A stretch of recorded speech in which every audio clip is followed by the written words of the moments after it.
Сәлеметсіздер ме, құрметті көрермендер? Бүгінгі біздің орындалған жұмыс импульстық реле екі шамның жалғануымен.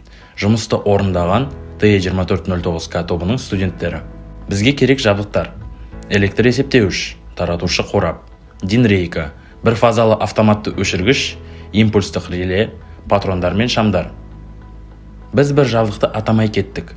Ол қай жабдық деп ойлайсыздар? Сіздер ойланғанша бізге керекті құралдарды атап кетейік. Стрипер, тістеуік, бұрауыштар тікбұрышты және айқышбұрышты, бұрандалар, қысқыш баспақ және гильзалар. Жұмысты бастамас бұрын принципиалдық схемамызды көрсетейік және сымдарды қалай жалғайтынымызды білейік.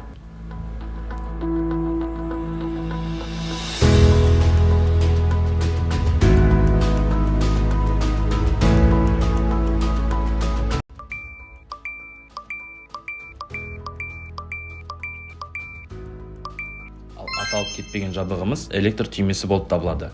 Жұмысты бастамас бұрын электр түймемізді прозвон жасап алайық. Ол үшін біз мультиметрді қолданамыз. Мультиметрдің бұрандасын дауыс режиміне ауыстырып, контакттарымызды электр түймедегі контакттарға тигіземіз.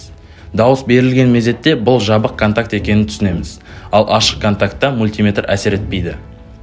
Схемамызды өткізгіш арқылы бір-біріне жалғап жұмысқа дайындап қоямыз және тексеру жұмыстарын өткіземіз. Схемамызды тоққа қосардан бұрын жалғануларды тексеріп, сымдар қалай орналасқанын көрсетейік. Ең алдымен жүйеден электр есептеуішке бір фазалы сым және нөлдік сым жалғанған. Одан кейін фазалық сым электр есептеуіштен шығып автоматты өшіргішке барады, ал нөлдік сымымыз таратушы қораптағы нөлдік шинаға барады. Автоматты өшіргіштен екі фазалы сым шығарып, біреуін таратушы қорапқа, ал екіншісін импульстық реленің бірінші контактіне жалғаймыз. Әрі қарай таратушы қорабымызда үшінші шинамыз бар. Оған электр түймеміздің бірінші сымы жалғанған, ал екінші сымы фазалық шинаға барады. Бірінші сым жалғанған шинадан реледегі 6-шы контактқа жалғаймыз.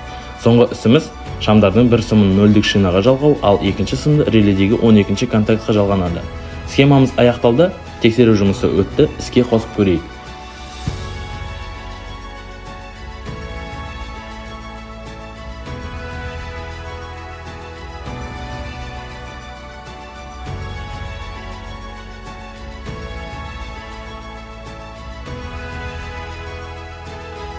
Автоматты өшіргішті қосып, электр түймемізді бассақ, шамдарымыздың жанғанын көреміз. Жұмысымыз аяқталды.